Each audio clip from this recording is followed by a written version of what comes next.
शिंदेंची शिवसेना आगामी काळात भाजपमध्ये विलीन होणार, खासदार संजय राऊतांचा मोठा दावा। आमदार रोहित पवार भर आमसभेत अधिकाऱ्यांवर संतापले, गटाराच्या निकृष्ट कामाबद्दल विचारला जाब, नगरच्या जामखेडमधील प्रकारानंतर भाजपकडून टीका।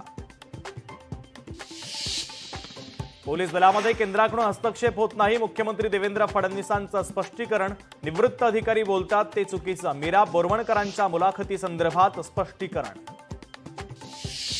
गरब्यामध्ये मुस्लिम किंवा इतर धर्मियांना प्रवेश देऊ नका, विश्व हिंदू परिषदेचं गरबा आयोजकांना आवाहन, बजरंग दल आणि विहिपचे कार्यकर्ते विविध गरब्यांवर लक्ष ठेवणार।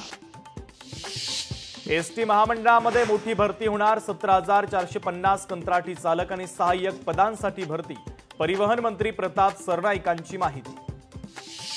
बुलेट ट्रेनचा महत्त्वाचा टप्पा पूर्ण, घणसोली ते शिळफाटा 5 किलोमीटरच्या बोगद्याचं काम पूर्ण, केंद्रीय रेल्वे मंत्री अश्विनी वैष्णव यांच्या उपस्थितीमध्ये कंट्रोल ब्लास्टिंग।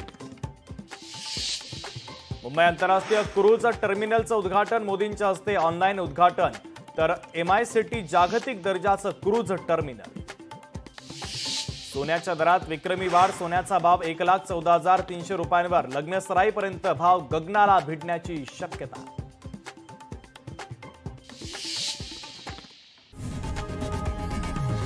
लोकशाही मराठी ऐका, पहा, जागरूक रहा।